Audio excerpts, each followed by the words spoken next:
یہ ایک لیم جو ہے وہ بیان دیا گیا، اور یہ لیم ایکسکیوز بھی ہے، کیونکہ مذاکراتی کمیٹی جب تشکیل دی گئی تھی تو اسی کے ساتھ یہ کہا گیا تھا کہ مذاکراتی کمیٹی سے اگر مذاکرات ہوتے ہیں تو ٹھیک، ورنہ سول نافرمانی ہوگی۔ اور مذاکرات، اب جو ایکسکیوز بیان کیا جا رہا ہے وہ یہ ہے کہ سول نافرمانی کی تحریک شروع کر دیتے اگر مذاکراتی کمیٹی نہ بنتی، لیکن مذاکراتی کمیٹی کے بننے کے بعد کا عمل کیا ہوگا یہ ایک سوال چھوڑتا ہے، اور اس کے بیچ میں پس پردہ کچھ ملاقاتوں کا اشارہ اس وقت واضح ہو رہا ہے کہ جس کے نتیجے میں یہ کہا جا رہا ہے کہ کہیں نہ کہیں پہ دیر پار ریلیف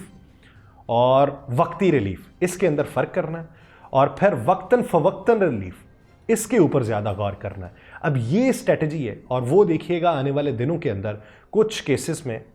جو اوپن اینڈ شٹ ہو جائیں گے، اور کچھ کیسز ایسے ہیں جن کو لٹکایا جائے گا کہ اس کی تاریخوں پہ تاریخیں ڈالی جاتی رہیں، اس کے اوپر گفتگو ہوتی رہے۔ اب وہ جو جس کے اوپر دلائل اور رد الدلائل کی باتوں کو طول دیا جانا ہے، وہ بنیادی طور پہ اس مذاکرات کے کامیاب اور ناکام ہونے کی صورت میں اس کا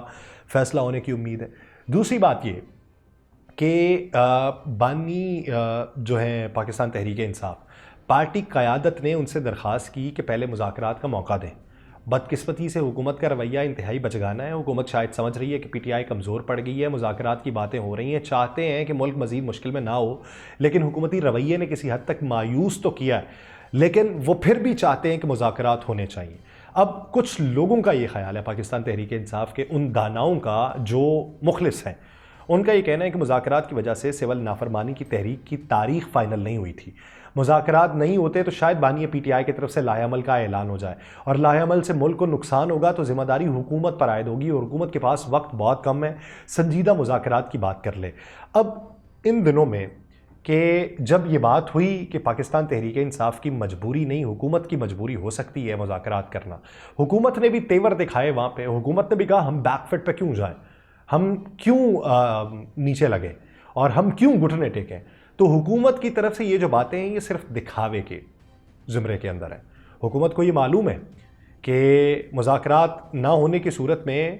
نقصان کی ذمہ داری بھی ان کے ہی اوپر ہوگی، یہ کہیں نہ کہیں اور کر لیں گے۔ دوسری حکومت کو جو ٹینشن ہے، امریکہ کے اندر ایک تعیناتی ہوئی،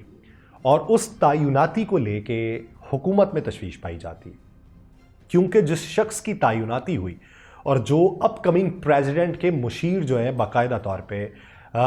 ڈکلیئر کر دیے گئے ہیں، اس کا اعلامیہ جاری ہو چکا ہے کہ وہ ان کے مشیر ہوں گے ڈونلڈ ٹرمپ کے، اور وہ سابق ان کی ایجنسی کے چیف بھی ہیں۔ ان کے مشیر کے طور پہ وہ ذمہ داریاں سر انجام دیں گے، تو اسی مشیر نے ڈونلڈ ٹرمپ کی مماثلت کس سے ظاہر کی، کیا پیغام دیا، وہ ٹویٹر کے اوپر موجود ہے۔ اب اس کو لے کے بھی باتیں یہ ہیں کہ وہ شبہات جن کی قیاس آرائیاں جاری تھیں اور جس کے اوپر پاکستان تحریک انصاف واویلا کر رہی تھی، کہیں وہ حتمی شکل میں منظر میں تو نہیں آ جائیں گے، سامنے اگر آ گئے تو وہ تو ہمارا ڈراؤنا خواب ہوگا۔ تو اس کو لے کے بھی کچھ چہ مگوئیاں ہیں اور کچھ پریشانیاں ہیں جس کی وجہ سے ٹیبل ٹاک پہ آئیں گے۔ دوسری طرف آج جو وزیر اعلیٰ خیبر پختونخوا تھے الیمین گنڈاپور، وہ ملاقات کرنے کے لیے، آپ نے اس کی اہمیت کو دیکھنا ہے، وہ ملاقات کرنے کے لیے اپنے پروٹوکول کے ہمراہ اڈیالہ جیل پہنچے،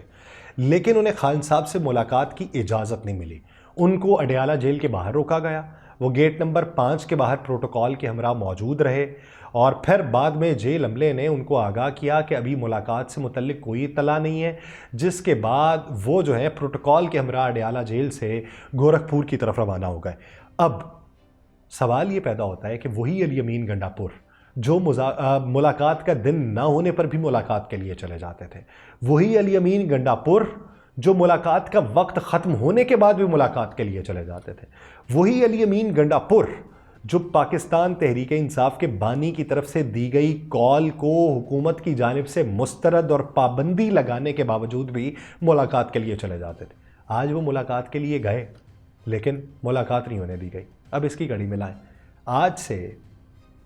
ایک دن پہلے وزیر اعلیٰ خیبر پختونخوا کہتے ہیں کہ اگلی دفعہ ہم امن والی بات نہیں کریں گے،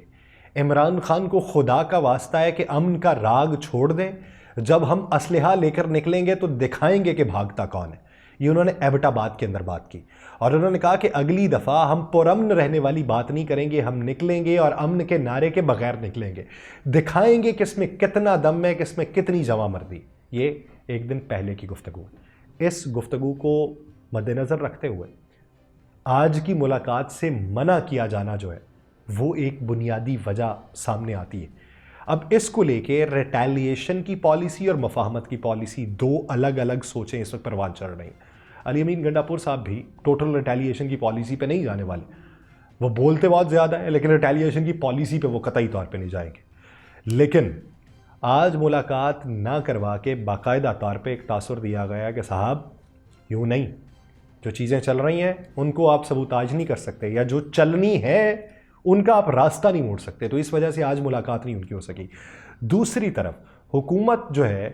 وہ پھیلائی جانے والی خبروں یا دی جانے والی خبروں اس کے اوپر بھی اب چیک اینڈ بیلنس رکھنا چاہتی ہے. اب چیک اینڈ بیلنس تو ہونا چاہیے, سوشل میڈیا ریگولیٹ ہونا چاہیے, جس میں جو حقائق ہیں, بد اخلاقی ہے, بد تہذیبی ہے, ریاست کے خلاف کچھ عناصر ہیں, اس کی سرکوبی ہونی چاہیے اور اس کو روکنا چاہیے. لیکن کیا حکومت یہ جو اقدام اٹھائے گی یہ بلا تفریق ہوگا یا پھر یہ یک طرفہ بھی ہو سکتا ہے؟ حکومت نے ڈیجیٹل مواد پر کنٹرول سخت کرنے کے لیے اپنے سیاسی اتحادیوں کے ساتھ پیکا قانون جو ہے اس میں ترمیم پہ گفتگو شروع کر دی ہے, اور ترامیم کو حتمی شکل دینے کے بعد منظوری کے لیے اگلے ہفتے پارلیمنٹ میں بھی پیش کیا جا سکتا ہے. پیکا قانون میں مجوزہ تبدیلیوں کا مقصد جو ہے آن لائن مواد کو ریگولیٹ کرنا ہے, خلاف ورزیوں کی تحقیقات کرنا ہے, مجرموں کے خلاف قانونی چارہ جوئی کے وسیع اختیارات کے ساتھ 2 نئی اتھارٹیز کا بھی قیام کرنا ہے, اور قومی اسمبلی میں ڈیجیٹل جو نیشن پاکستان بل جو ہے وہ بھی پیش کیا جائے گا, جس میں مجوزہ قانون کے تحت 2 اہم ادارے قائم کیے جائیں گے. نیشنل ڈیجیٹل کمیشن کی سربراہی وزیر اعظم خود کریں گے. اس میں 4 وزرائے اعلیٰ کے ساتھ اسٹیٹ بینک, FBR, PTA سربراہان بھی شامل ہوں گے, جبکہ دوسرا ادارہ پاکستان ڈیجیٹل اتھارٹی ہوگا جس کی سربراہی جو ہے سرکردہ ماہرین کریں گے. مجوزہ قانون کا بنیادی مقصد جو ہے حکومت کے مطابق, اب تک کی جو انفارمیشن ہے اس کے مطابق, قوم کے ہر فرد کے لیے ڈیجیٹل شناخت کو پیدا کرنا ہے. ڈیجیٹل نیشن پاکستان ایکٹ پیدائشی سرٹیفکیٹ سے لے کے تعلیمی ریکارڈ, صحت کا ریکارڈ, زمین کا ریکارڈ, اثاثے, کاروبار, پولیس سرٹیفکیٹ, شناختی کارڈ تک اہم خدمات کی بلا تعطل رسائی فراہم کرے گا. اور وفاقی حکومت پہلے ہی کہہ رہے ہیں کہ 65% آپریشنز کو ای گورننس پہ منتقل کر چکی ہے. اب جو ڈیجیٹل نیشن ہے اس میں ایک چیز تو ہے, لیکن پیکا کا جہاں پہ ایکٹ لگتا ہے وہ پیکا کے ایکٹ کے انڈر جب اسے لایا جائے گا تو پھر جو کارروائیاں ہوں گی اس کے بارے میں باتیں ہوں گی یک طرفہ کی جا رہی ہیں. حکومت جو ہے ان لوگوں کو دبانے کی کوشش کر رہی ہے جو حکومت کے خلاف بول رہے ہیں, اس کی پالیسیز کے خلاف بول رہے ہیں, حکومت کی بیڈ گورننس کے خلاف بول رہے ہیں. تو اس پہ اگر یہ یک طرفہ نہ ہو تو گڈ, بین الاقوامی سطح پہ بھی ہوتا ہے, وہ لوگ کرتے ہیں, پاکستان میں نہیں ہے, پاکستان میں بھی ہونا چاہیے. بین الاقوامی سطح کے اوپر بھی جب ایک چیز کو پرکھنا ہے یا آپ نے کسی چیز تک رسائی حاصل کرنی ہے تو ہمیں تو صرف ایک ویب سائٹ کو مل جاتا ہے کہ کیا آپ 18 سال کے ہیں, 18 ایئر اولڈ, اگر آپ کہہ دیتے ہیں کہ یس تو وہ آپ کو رسائی مل جاتی ہے. لیکن وہاں پہ اگر آپ یس کہتے ہیں وہ آپ سے باقاعدہ طور پہ آپ کی شناخت مانگتا ہے, بھائی بتاؤ کیا شناخت ہے. تو اگر اسی طریقے کا وہ ماڈل لانچ کر رہے ہیں تو ویل گڈ, لیکن اگر ماضی کے احاطے کر لیں, ماضی کی تمام تر چیزیں دیکھ لیں تو اس میں نتائج تو مختلف نظر آتے ہیں. اب دیکھیے کہ کیا بہتری ہوتی ہے. لیکن امریکہ والا جو عنصر جو شروع پہ بھی میں نے ڈسکس کیا, وہ عنصر ابھی پریشانی کے لیے حکومت کے لیے کھٹک رہا ہے, اور وہ آنکھ میں کتنی دیر تک کھٹکتا رہے گا جب تک آنکھ کو ملا نہیں جاتا. اب دیکھیے کہ آنکھ کو کب ملتا ہے. مجھے دیجیے اجازت, اللہ نگہبان.